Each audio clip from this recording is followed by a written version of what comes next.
Hi. Uh,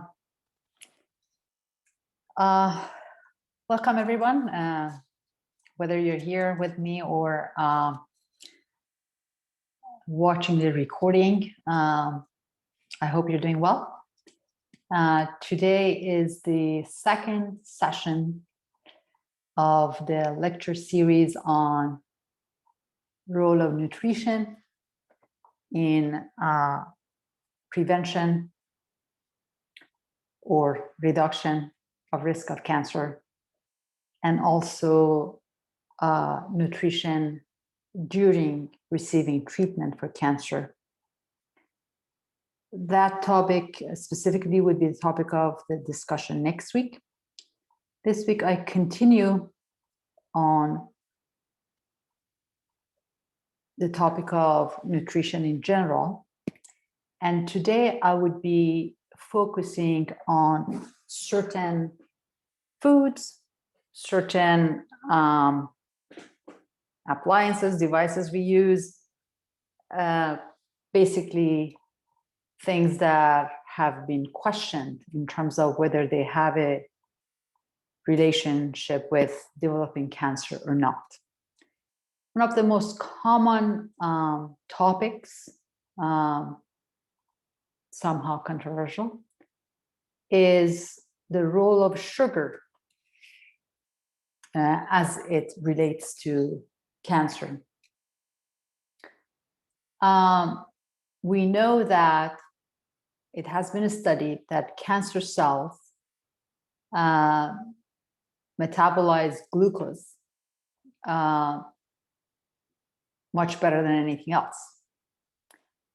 But that is not really limited to cancer cells.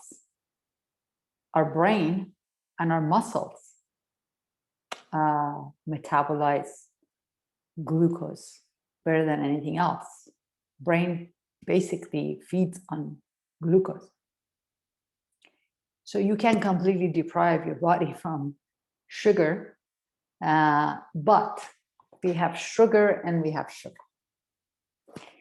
And I'm gonna kind of expand on that. So table sugar is different from the sugar that you find in fruits or in honey. Table sugar is what is called a bisaccharide, meaning that it consists of two molecules of plain individual sugar molecules that when they bind, they form sucrose. Sucrose is made of one molecule of glucose and one molecule of fructose. And in order for your body to break it down and digest it and use it, it has to break down this compound, which is two sugars attached to each other. It has to break them into two separate, isolated sugar molecules before your body can absorb it. Now, what the source of table sugar usually comes from sugar cane or beet. These are the two plants that have sucrose in them. A little bit unusual. Most of fruits and vegetables, the type of sugar they have is fructose.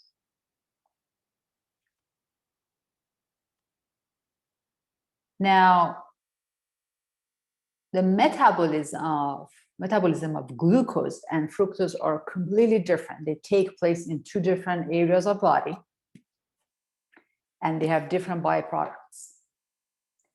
Glucose is the sugar that is immediately absorbed and is responsible for spiking our insulin level.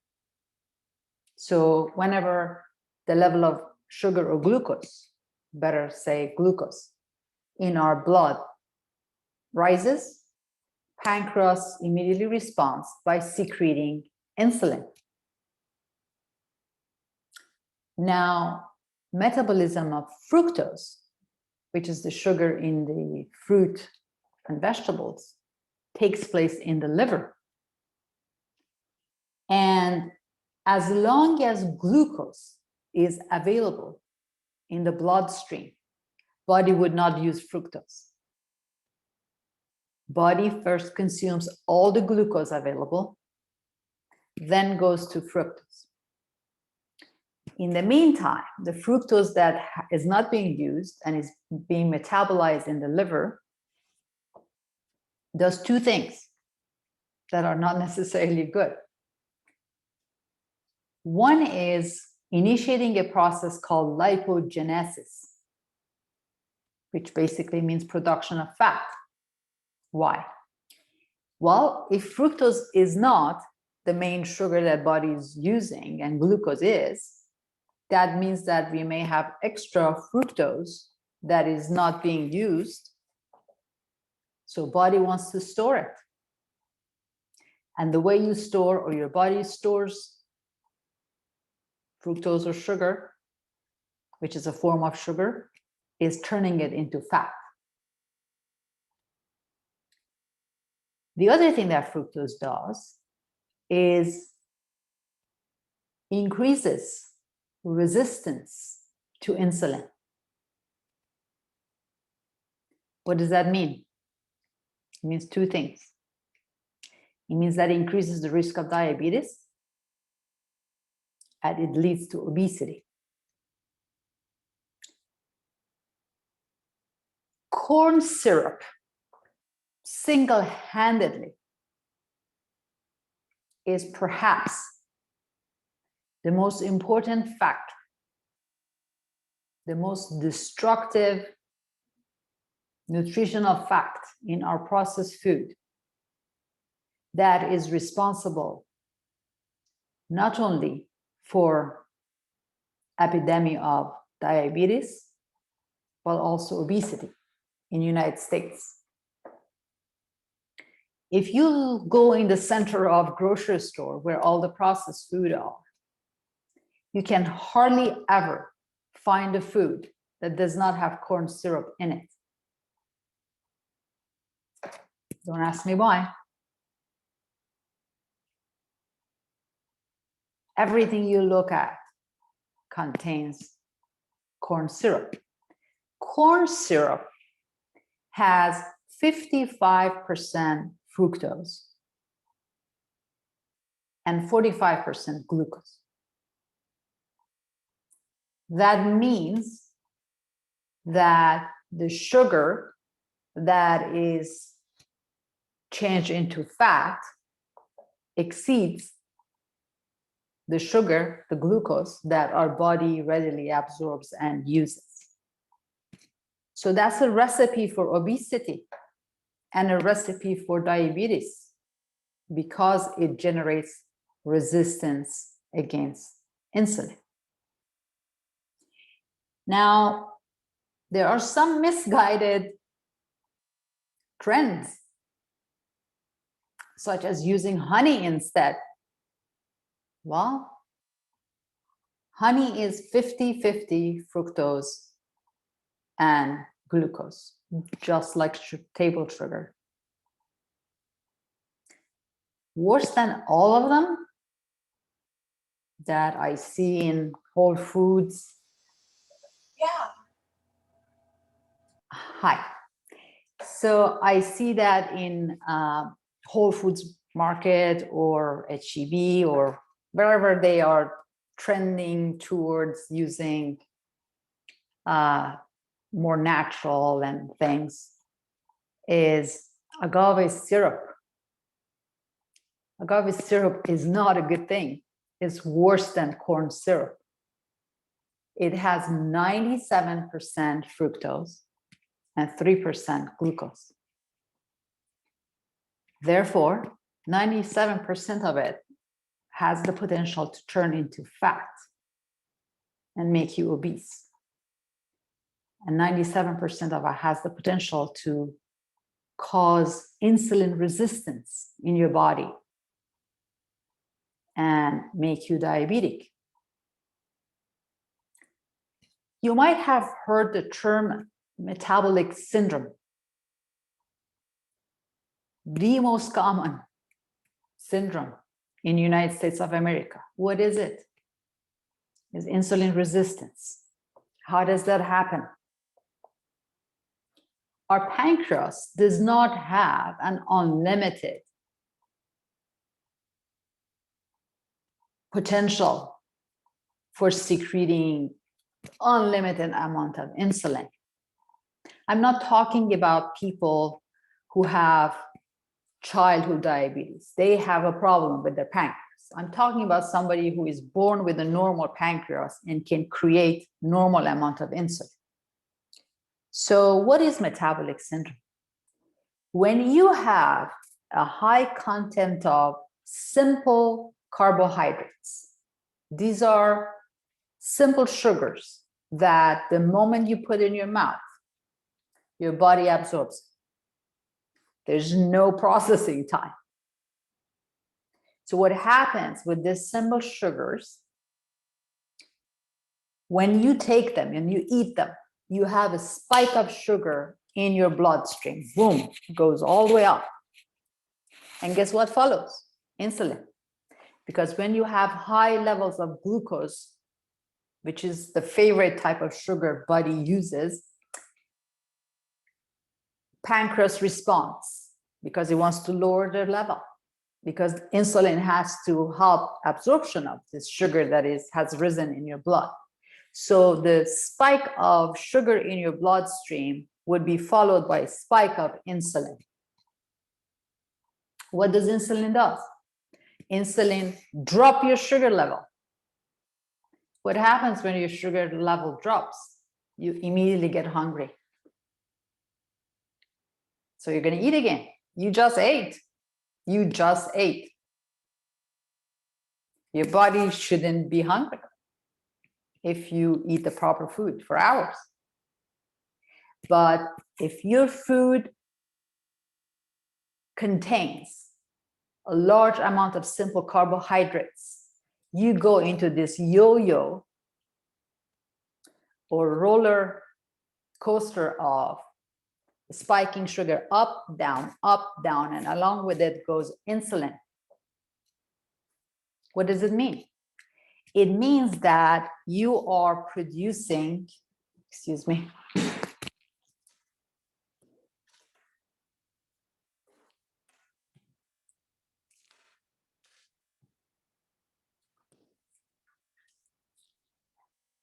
it means that your pancreas is producing a lot of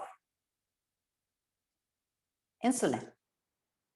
So over time, years and years of continuing such a diet,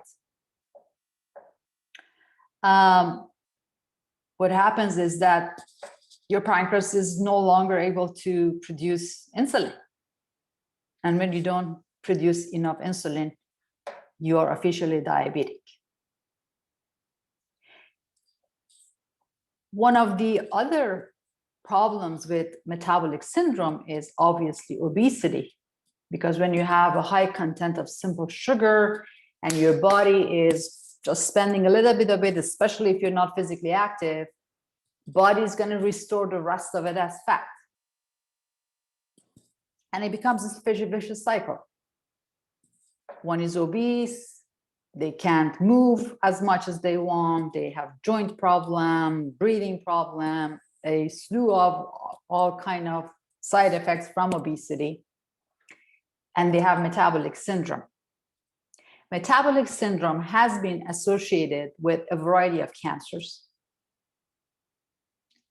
So with that simple explanation, when you have your food has a high content of simple sugars, you have higher risk of cancer. Now, as I mentioned at the beginning of the talk, there's this idea that sugar feeds cancer.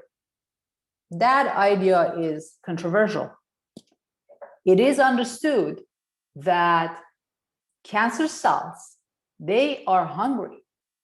As I mentioned a few sessions ago, They're producing their own blood vessels. They want a lot of food because they're duplicating and replicating constantly. They need food. And their ideal food is glucose. That has been proven. That doesn't mean that they're not going to be fed by protein and fat and stuff like that. They take everything they can. But the easiest thing to metabolize is glucose. But as I said, our brain is the same. So is our muscles. These tissues love glucose. So what we need to do is to pay attention to what kind of sugar we are taking in. Here comes the idea of juicing, which is related to the topic of sugar. Because fruit juice has a very high content of sugar, and the type of sugar it has is fructose, the one that body deposits as fat. So it's not such a glorious thing that, we're getting sugar from fruit juice. We are doing great. No, we're not. In fact, addition of juice to American diet, drinking a glass of orange juice or whatever with your food, is a reason for obesity and diabetes. So when we talk about juicing as a detox or cleaning, which is another issue that I would lead into, we have to pay attention to many things. Number one, we need to mix our vegetable juice. Our juice has to be mostly made of vegetable juice and just a little bit of fruit juice, just to change the taste, because often vegetable juice by itself is not tasting very good. It's not very appetizing. So I personally, when I juice, first of all, I juice myself. Do not go on a juice diet, detox diet, relying on the juice sold in the supermarket. Never do that. I don't buy juice from supermarket.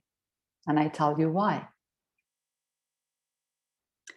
Depending on the juicer that is being used, the machine they apply, the juicer, and the technique that machine is using in juicing your vegetable or fruit, the shelf life of your fruit juice varies. So with the most common, simple juicers, the juice that you make at home yourself has 24 hours lifetime. That means that you have to drink it within 24 hours. Or after that, it's not giving you the nutrients that it's supposed to give you. It just gives you sugar. You're drinking a bunch of fructose, which is not good for you. I invested in a juicer that cost me $2,500. Why? That was one of the best investments of my life, because this juicer, because of its mechanism of action, the shelf life of the juice produced by that juicer is 72 hours. So I could juice on Saturday or Sunday, and for 3 days after that, drink the same juice with the same high amount of nutrients in it. Do you think that is happening in the grocery stores? No. The juice that you buy in this grocery store, that on it is the expiration date, I don't know, 30 days from now. And you're happy with it's not expired and it has another week to go. Yeah, all you're buying is fructose. You're not buying the nutrients that is necessary to be in the juice. So, American Cancer Society, as I said, you have to take these all with a grain of salt, because the studies that are done are all often sponsored and funded by huge industries that would lose money if Cancer Society says this is bad for you or this is carcinogenic. So Cancer Society says that there's no proof that sugar has anything to do with cancer. I don't agree with that. The same thing with juicing. They say that it's not proven that juicing is a method of cleansing and detox. I disagree with that. I agree if you take the juice from grocery store, but if you use the right juicer, if you buy organic vegetables and fruits, and you create a mixture that has less sugar and less of fruit juice and more of vegetable juice, and you drink it within its shelf life, it absolutely helps you. It has a lot of antioxidants and it gives your body a boost. Your body would be healthier. Now, I'm not drinking juice every day with my food. I'm not. I do juicing periodically. And when I do juicing, I go on juicing, like whether it's a week or 2 weeks or a month or 2 months, all I take in is the juice I am making myself. And it's amazing. For years, I wanted to become a vegetarian, but coming from Middle East, Iran, we like our meat, a lot of red meat, kebabs and all kind of stews. And it was very difficult for me to become a vegetarian. I had a very hard time. For decades, I had tried, I could not do it. I went on a 4-week juicing several years ago, 2014, I guess it was. And when I finished juicing and I started going back to normal diet, every time I put a piece of meat in my mouth, I would get nauseous, I would get extremely fatigued, and I just feel terrible. My body was rejecting it. And without any effort, I became vegetarian just because of 4 weeks of juicing. My body was not putting up with all those toxins coming from red meat. And eventually, about 3 years ago, I put the dairy product and honey and anything coming from animal away, and I became vegan, and I became gluten-free, and I became alcohol-free. Now, here another controversial recommendation by American Cancer Society. American Cancer Society does not support vegan or vegetarian diets as a better diet for cancer. Go figure. They have said that meat and processed meat, especially red meat, is carcinogenic, which is very brave of them. But they say that, there have been studies that have shown that a diet which is mostly consisting of fish is just as good as vegetarian or vegan diet. The other food category that has been studied is soy and soy products. Again, American Cancer Society comes with not really a good support for soy and soy products because of the type of studies they do. The type of studies they do, they look at like a Western lifestyle and give 50% of people more soy products and give the other less soy products, and they compare these two groups. And then they say, well, it didn't make any difference. That's not how to study soy products. The way you want to study soy products is to look at nations, Asians, whose diet from childhood until they're 100 years old is based on soy. These people migrate to United States and they accept the Western diet, especially fast food. And boom, the risk of colorectal cancer goes through the roof suddenly. When they live their own native country, their risk of colorectal cancer is very, very low.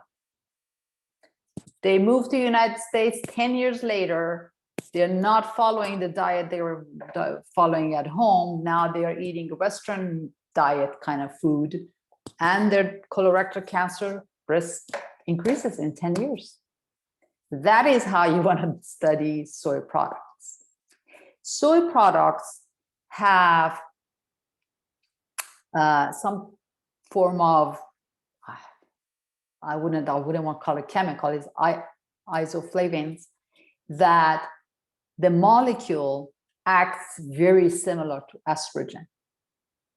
So the cells in our body that have a receptor for estrogen, such as our breasts, they basically interact with soy. They respond to soy. So women who are going through menopause because their estrogen level has dropped, instead of taking hormone replacement therapy, if they go on a high soy diet, their hot flashes would go away. So it is proven that soy, high content of soy in your food, protects against breast and prostate cancer. But in one study, when people took soy supplements, not tofu or soybean, they went on a high level of soy supplement. Women developed a higher risk of estrogen negative breast cancer, because we have two types of breast cancer, or maybe three. Breast cancers that feed on estrogen and progesterone, or breast cancers that do not feed on it. So if they do not feed on estrogen or progesterone, those cancer cells cannot receive soy, because isoflavone chemically is very similar, has a very similar structure to soy. So I'm not surprised that it didn't decrease the risk of estrogen negative breast cancer. And in fact, perhaps by selectively decreasing the risk of estrogen positive breast cancer, made a relative increase or detection of estrogen negative breast cancer. So soy is a good thing. I think soy is a good thing. Now, I want to go on. There are many topics here, and I have written them down so I don't forget anything. We talked about sugar. What I mentioned about metabolic syndrome, anybody who has been ever on a ketogenic diet or has been diagnosed with diabetes, they are familiar with the term glycemic index. Glycemic index means how quickly after eating a food, your glucose level spikes. So when you eat food that has a lot of fiber, the fiber slows down the absorption of carbohydrate, or if when you eat complex carbohydrates rather than simple, rather than sugar, you are eating complex carbohydrates. Your body has to spend time and energy to break down that complex carbohydrate into simple carbohydrate before it absorbs it. So the absorption of glucose in your blood when you're eating a food high in fiber and high in complex carbohydrates is steady and slow. Therefore, it does not cause spike of blood glucose, and therefore does not cause spike of insulin, and therefore does not cause metabolic syndrome. So you want to stay away from high glycemic food. And what are those? I mean, fruit juice is a high glycemic food. Yes, it has vitamins and antioxidants, but it has a lot of simple sugar in it in the form of fructose. Starchy vegetables such as potato, they have a lot of simple carbohydrate. They would cause a spike. Banana is probably the worst fruit ever. Just you can say by its consistency. So the way to use, it's not that you never eat banana or you never have fruit juice. I already discussed how you mix fruit juice with vegetable juice, but you want to eat banana, you often mix it with something that has high fiber. A lot of people for breakfast with their cereal, and I'm hoping that that's not cereal coming from a box from grocery store, because that's just pure poison, all sugar and processed food, but rather whole grain that you have selected and you have put your own healthy sweetener, and we'll talk about that. And then you mix it with some berries, a couple of slices of banana. When you create this mixture, high fiber mixture, you prevent that spike of sugar that if you just ate a whole banana by itself. So there are ways of getting around. What is the good sweetener? I don't take honey, not only because it's an animal product, it has 50% fructose, 50% glucose. I don't drink, I don't use agave nectar, 97% fructose. I don't use Splenda because Splenda, they say, oh, it's sugar without calorie. How did that happen? You did some chemical processing of sugar and turned it into Splenda. I don't like that chemical processing that was done on sugar. Brown sugar is no better than white sugar. Don't fool yourself by saying, oh, I'm using brown sugar. Their sucrose content is the same. The only thing that is better for brown sugar compared to white sugar is that for white sugar, they have used these chemicals to make it white. So at least you don't have that chemical exposure when you have brown sugar. But when you compare side by side how much sugar they have, it's the same content. There's no difference.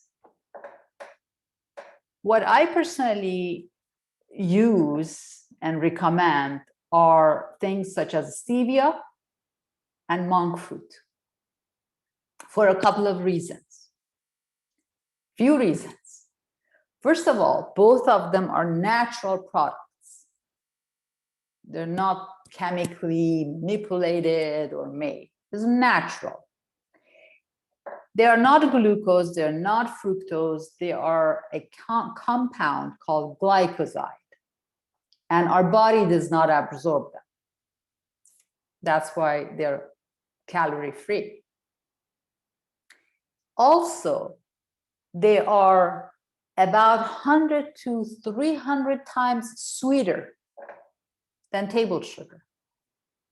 So when I use monk fruit, I buy a bottle this size from Amazon, and one drop of it, one small drop of it in my like big, like this size of mug for tea, it's already very sweet.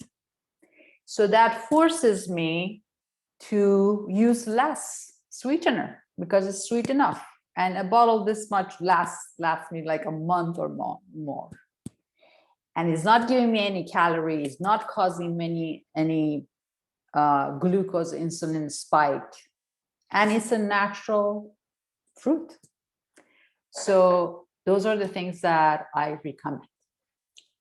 The rest of sweeteners, aspartame or saccharin, they are associated with bladder cancer in animals. And even though they don't have studies to show that in humans, I stay away from them. Speaking of sugar, maybe we want to talk about coffee as well. I personally don't drink coffee, not because I think coffee is bad. I have an issue with sleeping. And even decaf coffee, which has 5% caffeine, keeps me up. So I drink herbal teas. But surprisingly, coffee has shown to decrease the risk of several cancers. One of the good things that coffee does, it speeds up the transition of food in your gut. It speeds up the metabolism. And a lot of times, a lot of toxins are produced for somebody who's constipated.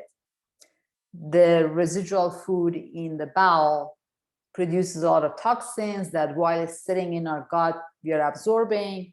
So anything that speeds transition of food through our bowel is good for us. And fiber does the same thing. Fiber speeds the transition of food through our gut. So coffee seems to be protective for a lot of cancers. But one thing that has been proven, whether it's coffee or tea or herbal tea, any beverage that you drink at high temperature can cause cancer of esophagus and stomach. So you have to be very careful to let your tea or coffee cool down to room temperature before you drink it. Otherwise, just by the mere of high temperature of that beverage, you can increase risk of cancer in esophagus and in stomach.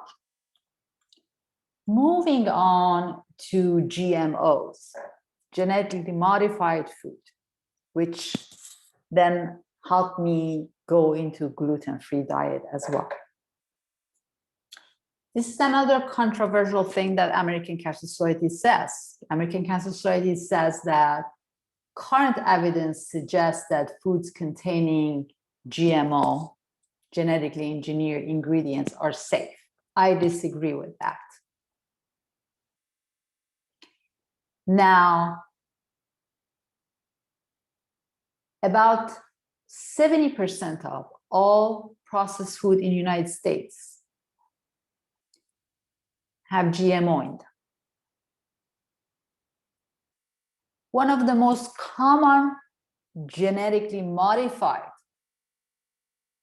crop in the United States is wheat. You literally cannot find non-GMO wheat in the United States. All wheat in the United States is GMO. That is why I am gluten-free. That's one of the reasons I'm gluten-free. I do not want to take any wheat product, none whatsoever. Well, gluten is in wheat, rye, and barley. So all three of them. Anything that contains gluten, I don't take.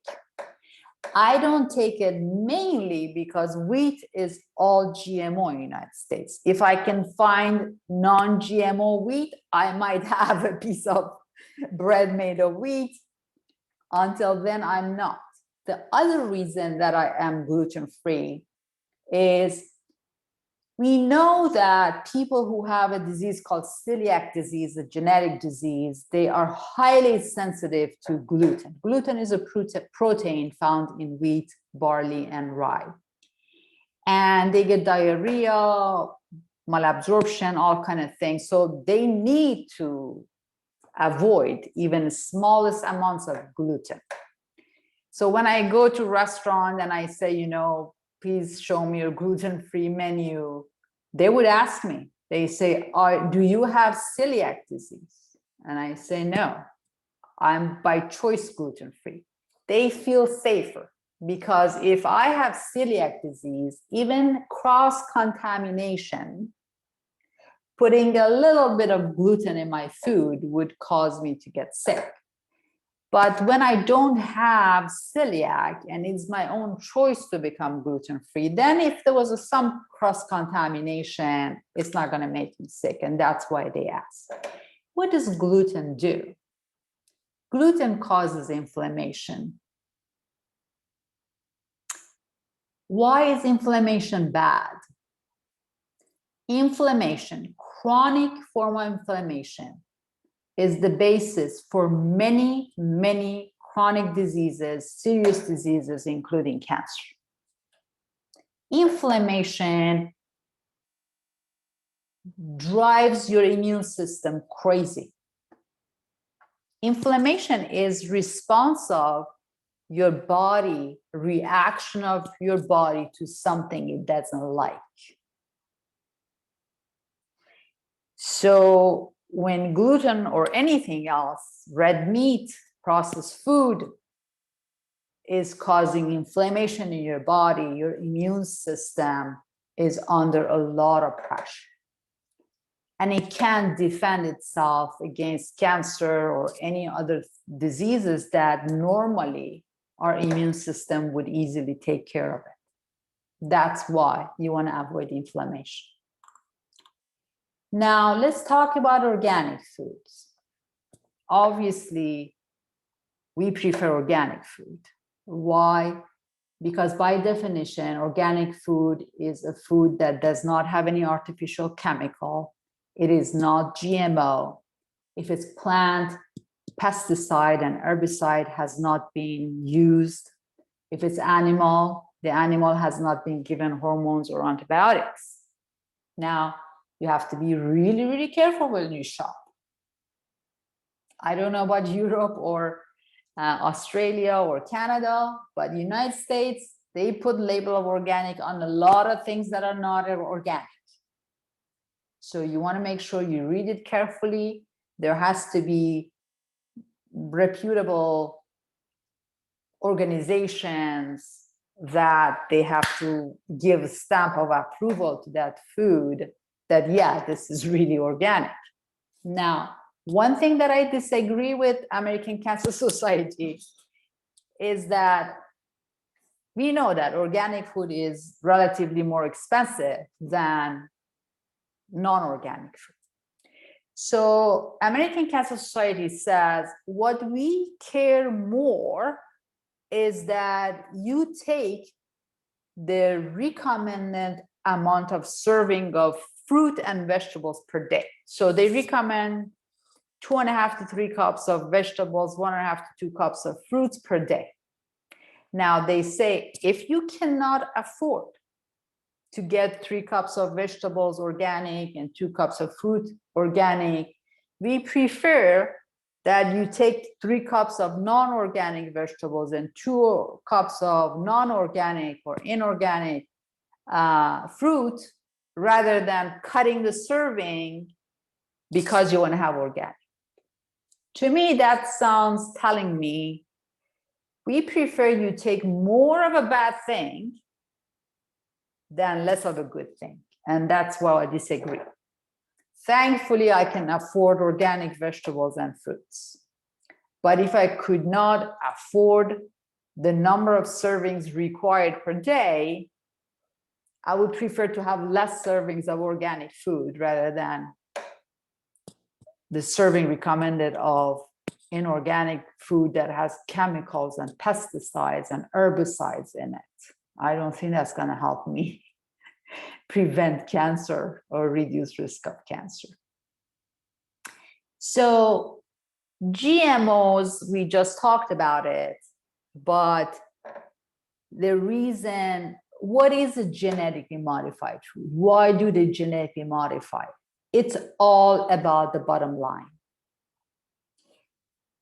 Our crops in the United States have developed high degree of resistance to pesticide, herbicides.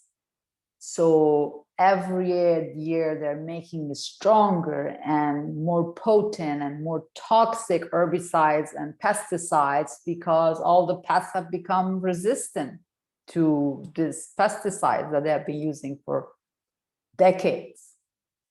Now they have said, okay, maybe we can genetically modify the food so the food itself is resistant to pests. And therefore, it doesn't spoil, it doesn't go bad, it has a longer shelf life, and it's transportable. Well, if you have organic food you grow in your backyard, I bet you cannot keep it fresh for a month, transporting it from California all the way to Boston. It would go bad. Because guess what? Other organisms like it too, because it's too good to pass.